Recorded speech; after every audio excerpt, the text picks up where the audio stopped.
Sure, there's three factors I'm just going to talk about that I think lead to this growing sense for why an integrated strategy makes sense. The first one is globalization.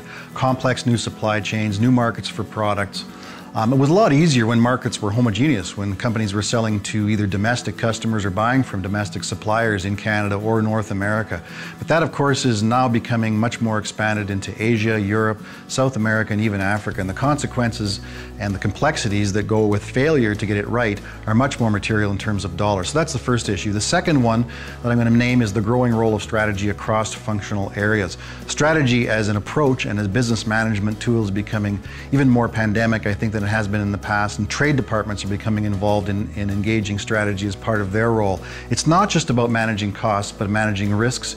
And in today's just-in-time environment, there is a whole lot to lose if something goes astray and doesn't end up where it's supposed to be at the right time. The third issue is that there's a growing understanding of the linkages between the import process, the manufacturing process, and the export process, because products are being purchased, integrated into finished products, and exported. So for an example, duty drawback is a particular technical issue in our business that has to do with the ability to avoid double duties. So if you import it into your country and then you export it again to another country, technically you should be paying duties twice.